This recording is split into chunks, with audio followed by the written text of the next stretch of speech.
Okay, so this is revision class for care of unconscious client. First of all, we will discuss about what is consciousness. Consciousness क्या होती है? A state of awareness of yourself and your surroundings. Means when you are able to aware, you are able to sense your surrounding. जब आपको पता है कि आपकी surrounding में क्या हो रहा है और आप अवेयर हो उसके बारे में बहुत अच्छे से, this is consciousness. Ability to perceive sensory stimuli and respond appropriately to them.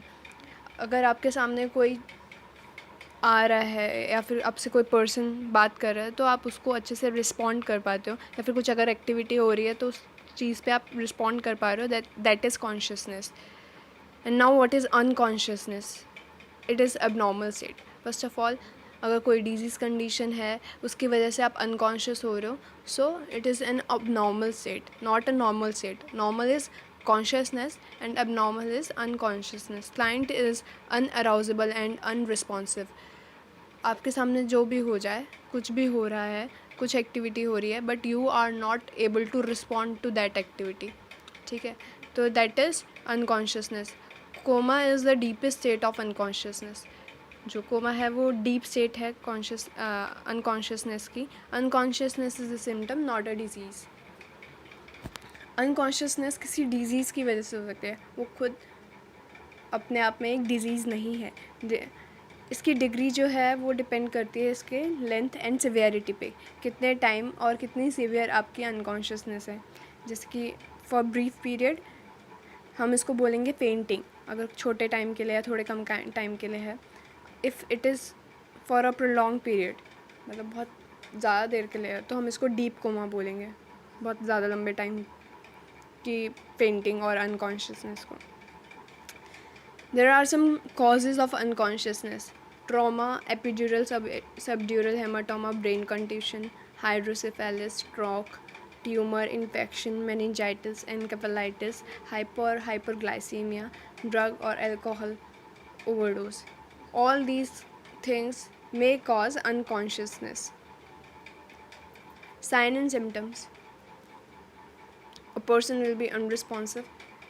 As you know, अगर आप कॉन्शियस नहीं हो तो आप अनरिस्पॉन्सिव हो जाओगे कोई भी स्टिमुलाई के लिए. Unaware of his surrounding and does not response to sound. So you will not be able to responsive and unaware of your surrounding. Make no purposeful movement. चाहे आप चाहो भी मूवमेंट करना, बट आप मूवमेंट नहीं कर पा रहे हो उस वक्त जो आपको मूवमेंट करनी चाहिए. आपके जो हाथ पैर जो है वो हिल नहीं पाएंगे उस वक्त. Do not respond to questions or touch.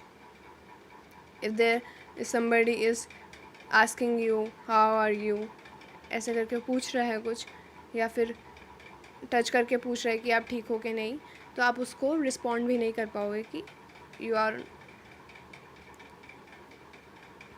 right or you are all right or not.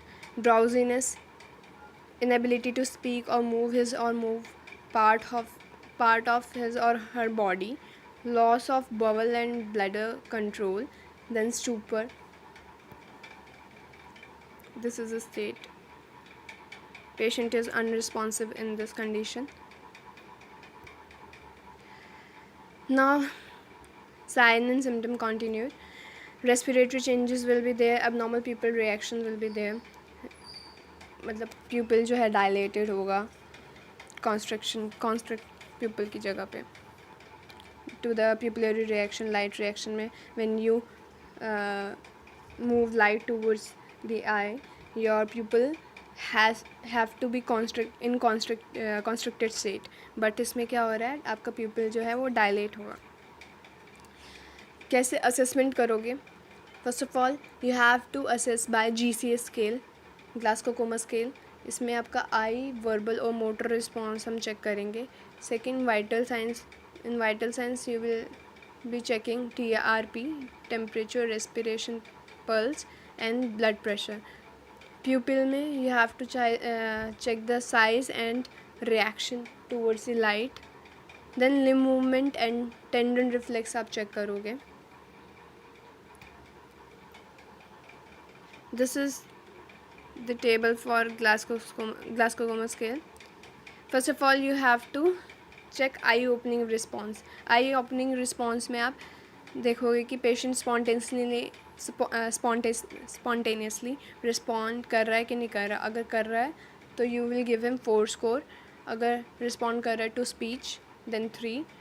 If he is responding to pain, if you pinch him with anything तो पेशेंट रिस्पॉन्ड करेगा 2. अगर उसने रिस्पॉन्स किया आपके पेन के similar को. अगर कोई रिस्पॉन्स नहीं दे रहा, there is no response, then 1. Best verbal response, आप उससे क्वेश्चन पूछोगे कि आप कहाँ हो, क्या टाइम हो रहा है, किस प्लेस पे हो. तो oriented to time, place and person. अगर वो है, वो बता रहा है सही से, then you will give 5. If he is confused you will give 4, कि उसको पता नहीं है कहाँ है, दिन है या रात हो रही है. Then inappropriate words, if he is using any inappropriate words regarding your question, then you will give 3 marks. Incomprehensible sounds, अलग सी sounds निकाल रहा है, then 2. No response, अगर कोई response ही नहीं दे रहा है तो 1. Then best motor response, obey your command, अगर वो आप जैसा बोल रहे हो वैसा कर रहा है, then you will give 6. Moves to localize pain, अगर पेन हो रहा है उसको, अगर आप पेन स्टिमुलाई करवा रहे हो, पेन परसीव करवा रहे हो और वो मूव कर रहा है, उस पर 5 दोगे. अगर फ्लेक्शन विदड्रॉल फ्रॉम पेन, अगर फ्लेक्शन हो रहा है जब पेन दे रहे हो तब फ्लेक्स कर रहा है, then 4. Abnormal flexion 3. Abnormal extension 2. And अगर कोई रिस्पॉन्स नहीं है तो 1. So basically we will conclude best response पे. इफ़ सारे responses are clear and normal then it will be 15 score. अगर comatose client है तो उसका स्कोर 8 और लेस जाएगा. टोटली अनरिस्पॉन्सिव है तो उसका 3 तक होगा. This is extension posture and abnormal flexion posture, you can see here. Now diagnostic test, what all tests you will be conducting at the time of a patient came with unconsciousness. क्या क्या करोगे? X ray, MRI में you will check tumors, vascular abnormalities, intracranial bleeding. then CT scan करोगे, cerebral edema, infarctions, hydrocephalus, all these things will be checked by CT. lumbar puncture करवा के you will check cerebral meningitis, CSF evaluation. then PET scanning करोगे, EEG करोगे, blood test करोगे, blood test में CBC, LFT, RFT, ABG etc. all these tests will be conducted to identify the condition. then complications of mobility. patient, of course it is possible patient is not able to move अगर patient unconscious state में है. So skin problems आएंगी उसको. Complications में pressure सोर होंगे, laceration होगी. Respiratory में हाइपोस्टैटिक निमोनिया, पल्मोनरी एम्बोलिज्म होने के चांसेस हैं. कार्डियोवैस्कुलर कॉम्प्लिकेशंस में डीवीटी होने के chances because their limbs are not moving. Postural hypotension, thromboembolism. GI system में पैरालिटिक इलियस, कॉन्स्टिपेशन हो जाएगा पेशेंट को, डिस्टेंशन हो जाएगी. यूरोलॉजिकल में यूटीआई स्टोन के chances because patient is not able to urinate properly. Muscular skeleton में contractures होने के चांसेस है, ऑस्टियोपोरोसिस, डिस्ट्रॉफी, वीकनेस वगैरह होने के चांसेस हैं. न्यूरोलॉजिकल में फुट ड्रॉप होने के चांस हैं. साइकोलॉजिकल पेशेंट को एंजाइटी हो सकती है और डिप्रेशन भी हो सकता है because of prolong stay in hospital. Now medical management. medical management, the goal of medical management are to preserve brain functions and prevent further damage. तो हम इसमें पेशेंट को जो है आगे होने वाले डैमेजेस से प्रिवेंट करने के लिए हम मेडिकल मैनेजमेंट प्रोवाइड करेंगे, जिसकी वेंटिलेटर सपोर्ट प्रोवाइड करेंगे, ऑक्सीजन थेरेपी प्रोवाइड करेंगे, ब्लड प्रेशर उसका मैनेज करेंगे. अगर हाई जा रहा है तो you have to check every hourly blood pressure of the patient. Management of fluid balance, fluid electrolyte balance management करना है ताकि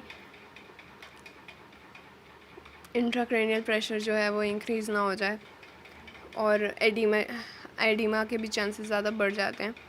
management of seizures, anti epileptic देंगे, सेडेटिव्स देंगे, पैरालिटिक एजेंट्स देंगे.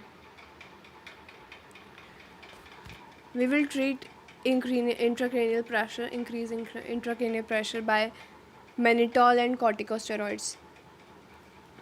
Mannitol is diuretic and corticosteroids are used as anti-inflammatory. These are steroids. Management of temperature regulation. Temperature में regulation कैसे करोगे? Ice packs लगाओगे, टेपिड स्पंज दोगे पेशेंट को, antipyretic दोगे और non steroidal anti inflammatory drugs दोगे. मैनेजमेंट ऑफ एलिमिनेशन, पेशेंट जो है प्रोलॉन्ग्ड बेड पे है, प्रोलॉन्ग बेड रिडन है, so you will give laxatives और लूप लेग्जेटिव्स और stool softeners so that patient को कॉन्स्टिपेशन वगैरह ना हो, इजीली स्टूल पास हो जाए. Management of nutrition, patient cannot take food by mouth, so you have to provide total parenteral nutrition and RT feeding. Then DVT prophylaxis, you have to give DVT pump so that blood circulation, venous return will be possible. Nursing management of unconscious patient. First of all, you will give emergency care. In emergency care, maintaining patent airway. How will you maintain? ABC management, that is CABG management, CAB management, circulation, airway, then breathing. ये check करोगे patient का circulation सही है, airway सही है, breathing सही से हो रही है कि नहीं हो रही है. देन ABG रिजल्ट आप लोग चेक करोगे so that you will be able to determine the degree of oxygenation provided by the ventilators or oxygen. Then assess for cough and swallow reflexes. कफ और swallow reflexes चेक करोगे patient कफ out कर सकता है कि नहीं. Use an oral artificial airway to maintain patency. Artificial airway you will introduce to the patient ताकि tongue fall back of tongue or any obstruction that can cause choking उसको prevent करने के लिए. ट्रकियोस्मी और एंडोट्रकियल इंट्यूबेशन प्रोवाइड करोगे mechanical ventilation provide करने के लिए. Then preventing airway obstruction. Airway obstruction कैसे प्रिवेंट करोगे? सक्शनिंग वगैरह करके. Then artificial airway you will provide. Then oro nasopharyngeal suctioning equipment may be necessary to aspirate secretions को aspirate करने के लिए. इफ़ फेशियल पैल्सी और हेमी पैरालिसिस इज़ प्रेजेंट, अगर ऐसी कुछ पैरालिसिस इज प्रेजेंट तो जो अफेक्टेड साइड है, जिस एरिया में पैरालिसिस है, उसको आप अपर मोस्ट साइड में रखोगे. Dentures should be removed if there is artificial teeth present in. It can cause obstruction in the airway and cause choking to the patient. So to prevent all these things, you have to remove all dentures that present. Then nasal and oral care is provided to keep the upper airway free of accumulated secretion and debris. nasal और oral care provide करोगे ताकि जितना भी secretion है या फिर dead skin है will be removed. Monitoring neurological signs at intervals determined by their condition and document result. Monitor करने न्यूरोलॉजिकल साइंस को, उसके बाद क्या कंडीशन है और जो भी कंडीशन आप ऑब्ज़र्व कर रहे हो पेशेंट की, उसको डॉक्यूमेंट करना है फाइल में, पेशेंट फाइल में. इनएफेक्टिव सेरेब्रल टिश्यू परफ्यूजन. इसमें assess the Glasgow scale, SpO2 level and ABG of the patient. Then monitor the vital signs of the patient. Increase temperature है कि नॉर्मल टेम्परेचर है और सब नॉर्मल टेम्परेचर में तो नहीं पहुंच गए client. You have to check all these condition. Then provide head elevation that is 30 degree. और उसके बाद न्यूट्रल पोजीशन में भी बीच बीच में पेशेंट को शिफ्ट करते रहना है ताकि जो वीनस ड्रेनेज है, वीनस रिटर्न है, वो पॉसिबल हो पाए। देन रिड्यूस एजिटेशन, पेशेंट जो है रेस्टलेस फील कर रहा है, एजिटेटेड फील कर रहा है, तो ऐसी कंडीशन में we can use sedatives on prescription, on doctors physician और doctors prescription. You have to check the orders. Then reduce cerebral oedema, cerebral oedema के लिए हम कॉर्टिकोस्टेरॉइड्स देंगे, ऑस्मोटिक और लूप डायूरेटिक्स दे सकते हैं। जनरली जो सेरेब्रल एडिमा है वो 72 आवर्स में पीक लेता है, उसके बाद सबसाइड होता है gradually. Administer laxative and antiemetic as order, laxative दोगे और एंटीएमेटिक्स दोगे मैनेज करने के लिए कॉन्स्टिपेशन और vomiting. Manage temperature with antipyretics and cooling measures, patient का टेम्परेचर चेक करते रहना, एंटीपायरेटिक्स देने मेजर करने के लिए, और कूलिंग मेजर्स टेपिड स्पंज वगैरह you can provide. Prevent seizures with order Dilantin, seizures आपको देखने कि पेशेंट को सीजर तो नहीं आ रहे हैं, और डॉक्टर्स प्रिस्क्रिप्शन पे you have to give medicine to the patient. Administer mannitol that is 20 to 50 gram IV bolus if intracranial pressure is more than 20। और ये जो जितने भी आप मेडिकेशंस प्रोवाइड कर रहे हैं they are should be on prescription, without prescription you will not administer anything. Risk for increased ICP, so on this diagnosis you have to intervene all these conditions। Head elevation of 30 degrees, neutral position maintained to facilitate venous drainage and prevent aspiration। So increase ICP हो रहा है तो आपको 30 degree elevate करके रखना है head को, बीच बीच में न्यूट्रल पोजीशन देनी है so that venous drainage will be facilitate and prevent aspiration। Pre oxygenate करके रखोगे before suctioning, and each pass of the catheter limited to the 10 seconds with appropriate sedation to limit the rise in ICP। 10 second से ज़्यादा नहीं दोगे, patient का SpO2 जो है वो डाउन जा सकते हैं। Insertion of an oral airway to suction the secretion, oral airway हम इंसर्ट करेंगे so that suctioning will be facilitated. As fluid intake is restricted and glucose is avoided to control cerebral edema, intravenous infusion cannot be considered as nutritional support। So if you are providing nutritional support you have to keep in mind if patient's ICP is rising you have to avoid fluid intake। IV fluid आप avoid करोगे, glucose जो आप provide कर रहे हो should be avoided। It can increase the ICP क्योंकि ये cerebral oedema को इंक्रीज़ करने में पार्टिसिपेट कर सकता है। Then routine care, first of all we have managed with emergency care, now we will provide routine care. क्या क्या डेली केयर होनी चाहिए पेशेंट की? First of all you will maintain fluid and electrolyte balance daily, आपको intake output charting करनी है, assess करना है, डॉक्यूमेंट करना है सिम्टम्स जो जो आप को दिख रहे हैं पेशेंट के अंदर, फ्लूइड वॉल्यूम ओवरलोड तो नहीं हो रहा है और डेफिसिट तो नहीं है।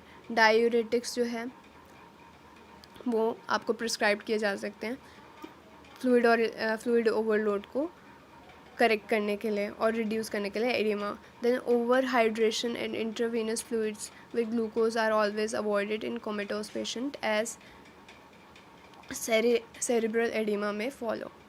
सो सेरेब्रल एडिमा के केसेस में और कोमेटोस पेशेंट में आपको oral IV over hydration avoid करना है, IV फ्लूइड्स जो है वो अवॉइड करने हैं।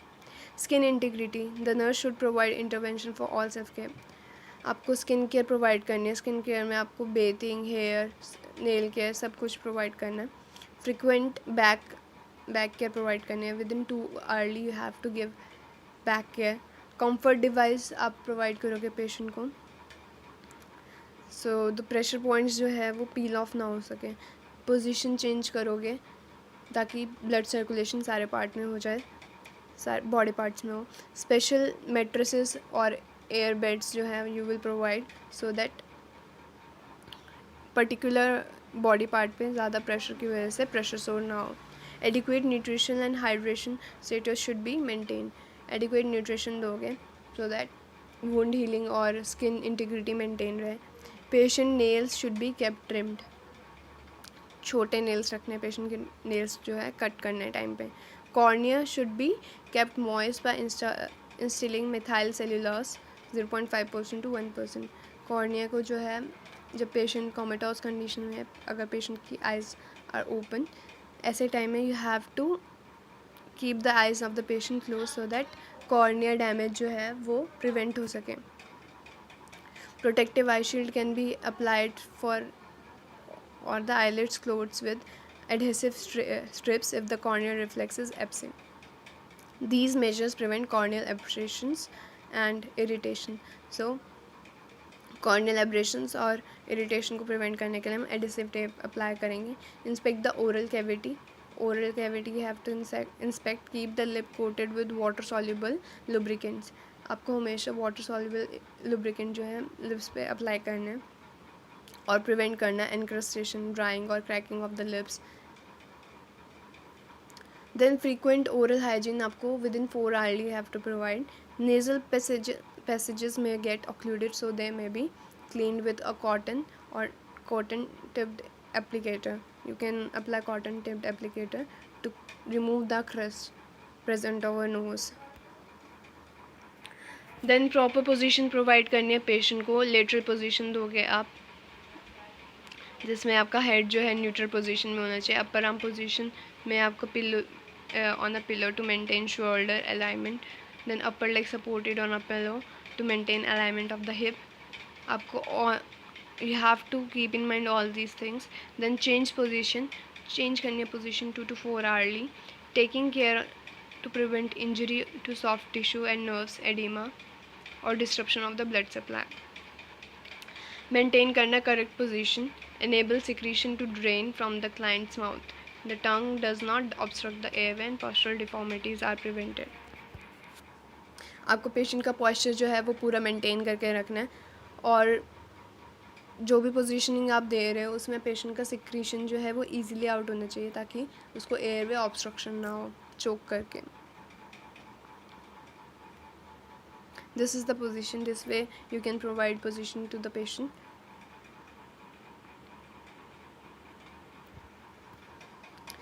Then self-care deficit. In this diagnosis you have to intervene all these things. Patient जो है अपनी केयर खुद नहीं कर पा रहा है, सेल्फ केयर डेफिसिट है. Attend to the hygiene needs of the unconscious.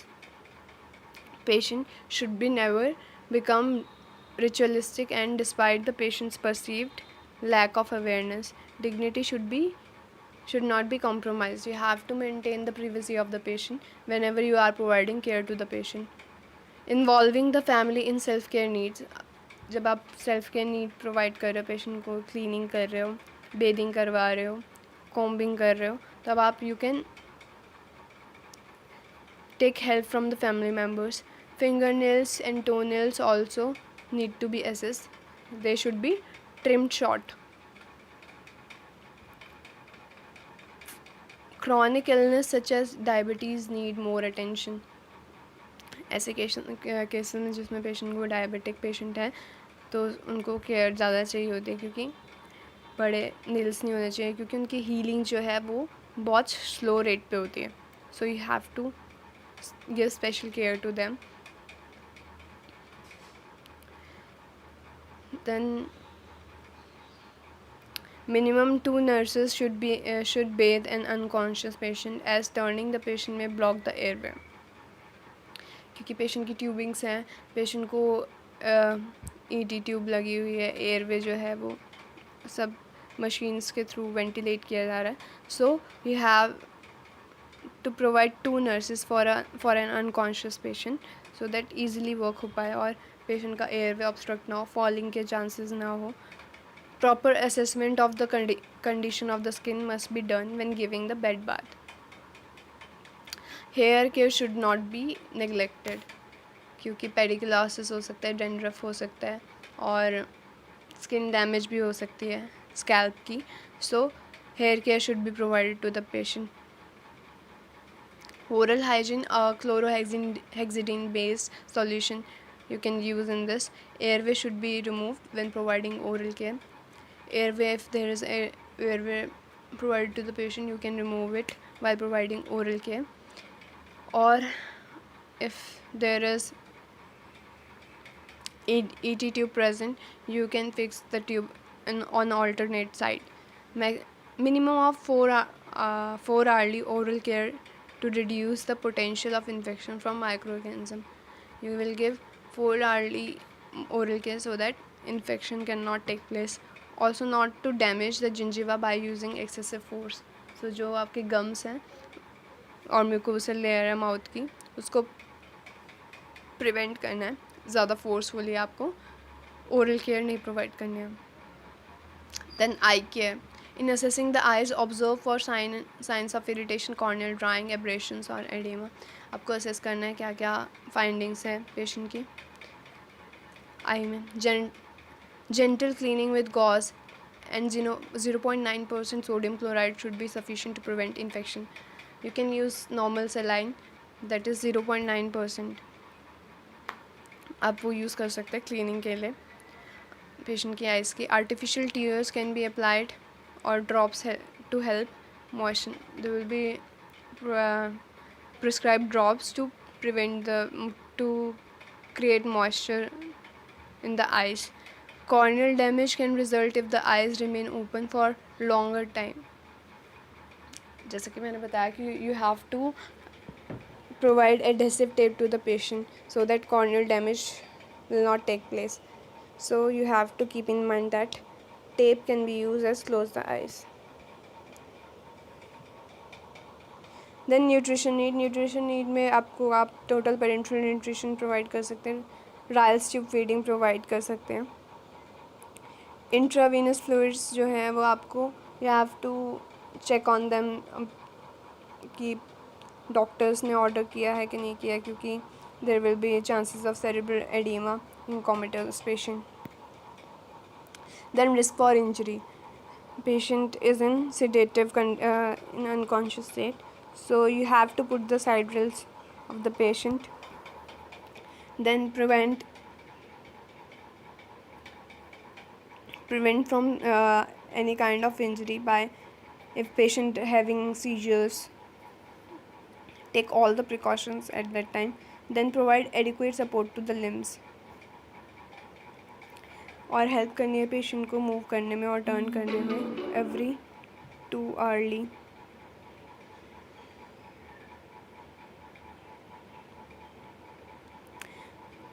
Then over sedation should be avoided.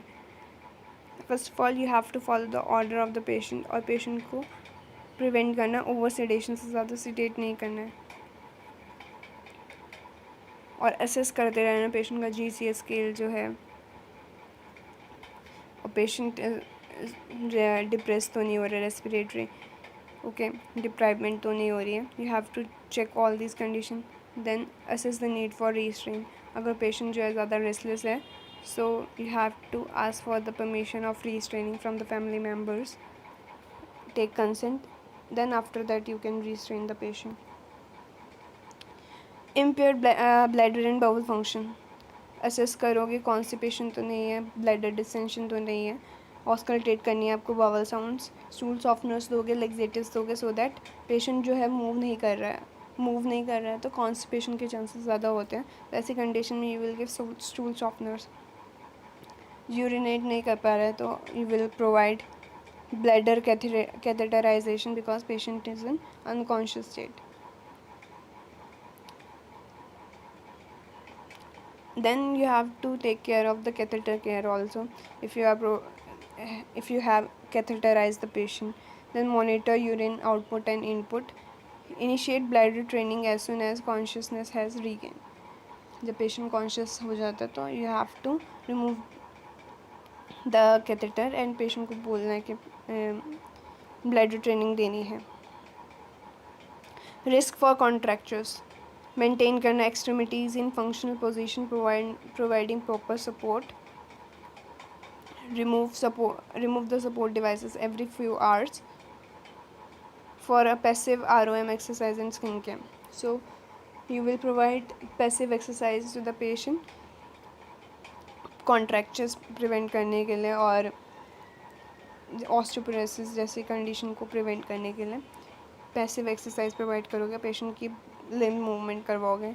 Foot support should be provided. Foot drop से प्रिवेंट करने के लिए आप फुट ब्लॉक्स वगैरह प्रोवाइड कर सकते हो पेशेंट को. Sensory stimulation, brain need sensory input. Widely believe that hearing is the last sense to go.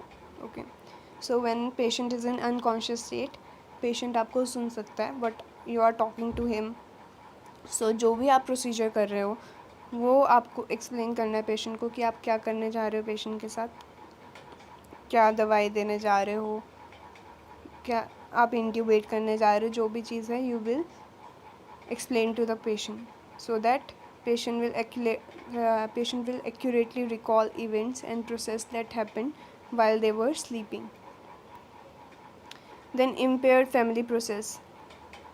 जो भी आप एक्टिविटी कर रहे हो पेशेंट केयर में आप फैमिली मेम्बर्स को इंक्लूड कर सकते हो if they are allowed according to the hospital's policy. और कम्युनिकेट करो, try to communicate the patient's family member, और उनको साथ साथ टीचिंग भी दे सकते हैं आप. The family member should allowed to stay with the patient when and where it is possible. देन काउंसलर्स और एक्सटर्नल सिस्टम भी यूज़ कर सकते हैं पेशेंट को काउंसलिंग देने के लिए, और क्लैरिफिकेशन देना है फैमिली मेम्बर को हर एक कंडीशन का, और एनकरेज करना है पेशेंट केयर में. Thank you for the class. This was your unconscious patient class. I hope you got some idea.